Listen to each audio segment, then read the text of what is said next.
কি শ্রাবণ মাসের চতুর্থ সোমবার ছিল। অ্যাকচুয়ালি বলা যেতে পারে এটাই হচ্ছে শ্রাবণ মাসের লাস্ট সোমবার। আর কোনো সোমবার পাওয়া যাচ্ছে না। তো যথারীতি প্রত্যেক সোমবারের মতো আজকেও আমি উপোস করে মহাদেবের পুজো সেরে ফেললাম। তো একটা সোমবার আমার অফ গেছে, লাস্ট সোমবারটা আমি করতে পারিনি। তো এই মাসে 3টে সোমবারই আমি করেছি। আমার যেরকম ইচ্ছা ছিল আমি প্রত্যেকটা সোমবারই করব।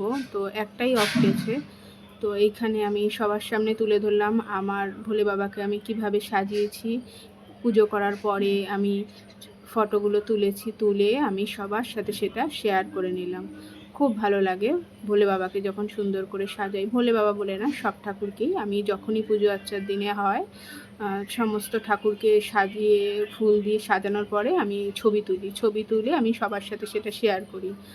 এটা কে কী মনে করলো আমি আমার সেটা জানার দরকার নেই, বোঝার দরকার নেই। আমি আমার মতো করে সুন্দর করে সাজিয়ে সবার সাথে সেটা ভাগ করে নিলাম। আমার প্রভুকে আমি কেমন করে সাজালাম সেটা অবশ্যই সবাই দেখুক, জানুক। তাতে কি হয়েছে?